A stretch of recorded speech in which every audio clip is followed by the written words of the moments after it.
Other thing we have going for us, yet again tomorrow we have another ozone action day, so be aware that we had one today, and it had been a while since we had one prior to today. So if you're new here or don't remember what these are about, basically it's an ozone action day. We call it that. It's emissions from vehicles, engines, factories, the things that, your mowers, things like that. All that is released up into the air because of high pressure and light winds and the sunshine. Those emissions are trapped near the surface, and that sunlight causes a chemical reaction. It causes ground level ozone. This is different than the ozone layer, or the ozone hole that you hear about sometimes. That's different than the ozone that we're talking about here. This is a more chemical reaction that causes the ozone, and increased ozone is harmful to the lungs of children and those with respiratory issues. So if you're sensitive to that sort of thing, you probably know what one of these is. But if you new here, haven't heard of one before, we have one in effect today. We got another one in effect tomorrow. If you want to help out with that carpooling, avoiding running the mowers and engines and cars and things like that during the daytime hours, avoid filling up with gas until the mornings or evenings. Those are the ways that you can help out with the ozone situation if you can. All right, today, cloud cover across our eastern areas. Any showers or storms are well out to the west, and they're going to stay that way as we head through the evening and into the nighttime hours. We will be quiet into the late night. Tomorrow, there might be a few showers along the Red River during the morning to midday hours, but most places will be dry.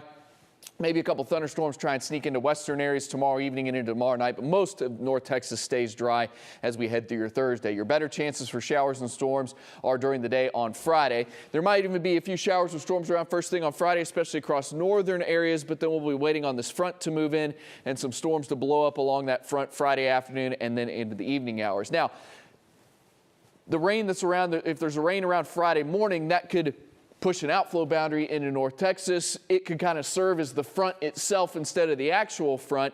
So exactly where these thunderstorms are going to go up Friday afternoon and evening kind of depends on what happens Thursday night and into Friday morning. So that's what we'll be watching. Either way, I don't expect widespread storms out there Friday afternoon and evening, but I do expect scattered thunderstorms, and a couple of those storms could be strong to severe with a little bit of a wind and a hail threat. So there's what things look like maybe around 7 o'clock. What I do know is everything will move to the east and to the southeast or fall apart as we head into the late night hours, and we will be dry by the time we head into Friday morning. So right now, all of North Texas on a 2 on a scale of 5. My main concerns are hail up to quarter size and those damaging wind gusts. Of course, it is still May, so that tornado threat, it's not completely zero, but it is definitely on the low side. This is just kind of your typical severe weather threat with some wind and some hail. We'll be watching all of it closely as we head through Friday, but it will leave us with a really nice weekend. 80 for the high on Saturday, 81 on Sunday. Both of those are below normal temperatures, and your mornings, both Saturday and Sunday, should be rather pleasant as well. Seasonable and dry tonight, 65 for the low, and then tomorrow, mostly to partly sunny. Majority of the day, maybe mostly sunny, and then it could become partly sunny as we head into late afternoon and evening. And as we talked about, it's another ozone action day tomorrow.